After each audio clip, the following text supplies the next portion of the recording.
and welcome to my channel. Today I'm going to talk about the book The Defining Decade by Meg Jay. And this book is basically about 20s and what it is really about. So I read it, and this is like a summary slash review of the book. So let's get right into it. So 20s is a time where I think there's like a lot of it's been glorified a lot. um, it is something that a lot of people say that only if we could be back in our 20s, and all the talk about being young and being healthy and just being able to do whatever with like no responsibilities and no consequences. I think in that way 20s have been glorified a lot. But there's also, even I'm in my 20s, so I know it's like a period of uncertainty, especially when you're just starting out. And it can also be a very confusing time period, because I think this is for the first time we are stepping out into the real adult world. And this book tries to simplify, or tries to at least um, give like a direction to 20 somethings on maybe things they can think about or consider. The first thing that Meg Jay says in the book is that do something, right? Now, these are not her exact words, but a lot of what she says is about picking a direction and start moving from there, right? And even if that thing does not work out, it means that you're better informed and you have tried something. And now you know this thing is not for you, or this thing did not work out. So, a main point of hers is that, your uncertainty cannot be solved by just sitting at home and thinking more about it. It has to be solved by going out there and doing things. To pick something and stick with it, or just choose something and just starting out. I think that is one of her main concepts throughout the entire book. I think another thing she emphasizes on is that things in life do not just happen by magic, right? Whether it is you want to get in a certain point in your career or you want to make some move, everything requires intentionality. And this is not something that just, no one's going to swoop in and tell you what to do, or just going to pick you up and put you in that place. Things don't happen by magic. It requires intentionality and effort. And I think this is like her first very prominent point that she keeps reiterating throughout the entire book. The second point, which I found very interesting, is that you do not have infinite possibilities. I think one of the things that we feel once we are out of college, or once we are out in the real world, that's when we have infinite possibilities. We could do anything and we could be anyone. But Meg Jay says that's not actually true. And she points out that we all already, say we are in, even in our early 20s, say fresh out of college, we've just graduated, we already have our preferences, we have a college degree, we have a certain amount of knowledge, we come from certain locations, maybe our finances and a lot of other factors might actually restrict what our choices are. So even though it might feel like we have infinite possibilities and infinite choices, we actually don't. We really only have a few, and it is important to remember that while we are, maybe doing something, and so that we do not get confused with, just this paradox of choice where it feels like ideally we have, or we could do anything, but in reality we only can do a couple of things, and there are only a couple of ways we can start out. The third point she makes is about the strength of weak ties. So Meg Jay, she tells that a lot of times it's not just people who are close around us, but the people who are a little more farther from us in our relational circles, the acquaintances, the professor who once taught you, or the random contact, the friend of a friend, or even say in today's date, a LinkedIn connection, right? These links have strength. A lot of times, these are the ones that maybe push us into new career options. You getting a recommendation, or getting some kind of um, connection to maybe get into a program you want, or kind of workshop you want, etc. And she emphasizes that, we should be taking advantage of these weak ties. She also emphasizes on how, like, a lot of times when we only hang out with the same people, and our friends and our close circle is surrounded with the same kind of similar people, and so we become like echo chambers of the same kind of thought processes and the same kind of thinking and assumptions. And so when we interact more with our weak links, we might be opening ourselves up to other possibilities and to other ways of thinking, and more opportunities that way. To the fourth point, and to summarize the previous 3 points, is to do something, to know that you do not have infinite possibilities, and to take advantage of your weak links. To kind of summarize this, she comes up with a concept of identity crisis and identity capital. So, identity crisis is something that we're going through our 20s, where we do not quite know who we are, or where we fit in, or where we are going to be. Whereas identity capital is the things you do or the skills you have that eventually help you to get to a place where you want to be. And Meg Jay emphasizes on doing things, which is, by, like, say, just putting yourself out there, or taking advantage of your weak links, and just being realistic, balancing your ideal with what you can realistically do. So all of these together make your identity capital, which could mean that you're building a skill, or could mean that you are getting a really good opportunity.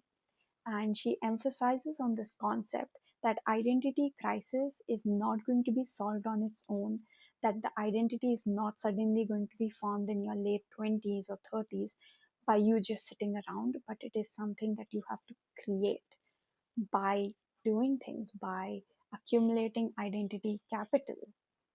I think that a lot of us are very intentional about our careers, right? We rethink which college we want to go to. We even take gap years. We even, reapply for certain courses in colleges and careers. We are so particular about the kind of company we want to work at, and the kind of work we want to do, and do not want to compromise in it at all. But she says that how much intentionality and thought we put behind our career, maybe just as much or maybe equally, we should be giving to our relationships. She says that, like, if you're spending your 20s just focusing on your career, and suddenly the day you're going to turn 30, you're not suddenly going to have a relationship, or you're not suddenly going to be married, right? Or say, even if you manage to, you're not going to have you're not going to be equipped with the relationship skills, the interpersonal skills that requires to maintain an ongoing healthy relationship. And so, she emphasizes on how important it is to think about these relationships.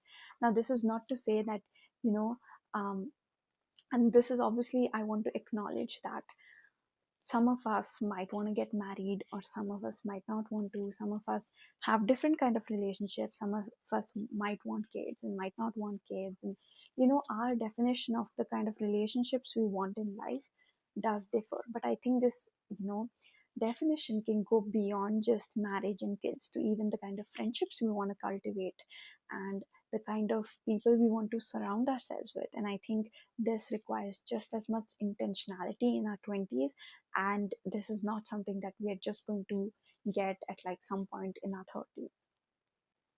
She also talks about this phenomenon through this quote called sliding instead of deciding. So, what she means by this is that a lot of times people just slide into relationships, right? These are relationships not born out of choice, but born out of convenience, right? Like thinking, like, yeah, now I'm 30, and you just marry the person you're dating then, or moving in together just because it's more financially better decision, or just more convenient, or it's basically you're sliding into relationships, and you're sliding into certain um, roles instead of deciding to be in them. right? Kind of like, I've dated this person for so many years, so now of course you have to get married. Or it could even be like, yeah, now I'm at this age, so I want to have kids, or whatever the thing is, right? I mean, I don't know.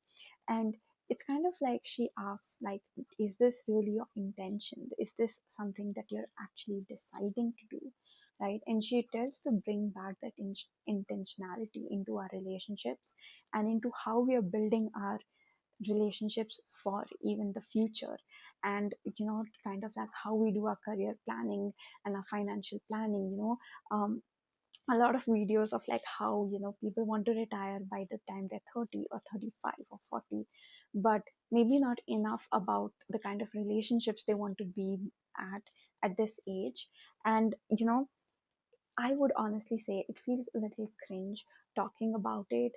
If you're going to say, like, I want to get married by this age, I want to have kids by this age, I don't want to have this kind of friendships, and you just think to yourself that these are things that you can't just decide and let them to happen. But this also brings back the focus more on what you want and bringing back intention into it instead of just leaving it to chance. The final point that I think is very important that she makes is our 20s are the times where our brains have the most neuroplasticity, and that this means that we can learn a lot and a lot quicker than any time we can for the rest of our lives.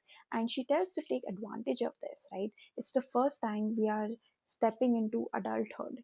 And she basically emphasizes on how this is the time where we can actually exercise our brain muscles or maybe even our physical muscles to build the kind of resilience that is needed for life, to build the emotional capacity to deal with harder circumstances, and to in general just build the foundation of the kind of person we want to be and the kind of life that we want to live.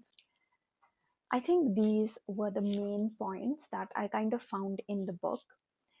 I think my main takeaway from this book, in the main, like, kind of, if I had to condense it into one word, would be intentionality.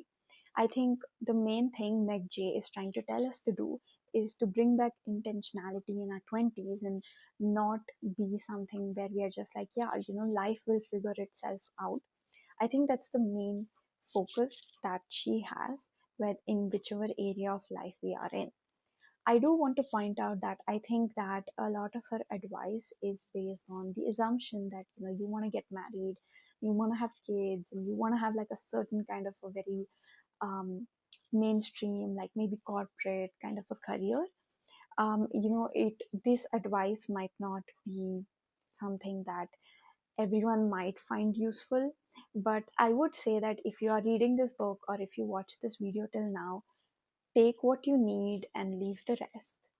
Another thing, like, I do want to point out is that, yeah, while our 20s can be really a life defining decade, in a lot of ways, I think that I have seen and have heard a lot from people who have entirely pivoted their careers in their 30s and 40s, and people who have rebuilt their lives and had done a lot of incredible things a lot later in life. So I think that while this book can be a helpful guide for those who are in their 20s, I do think that life does not end in your 20s.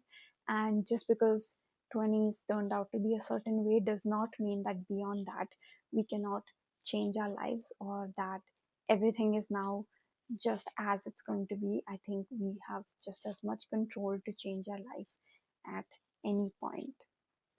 So I think this is kind of what I had to say about this book.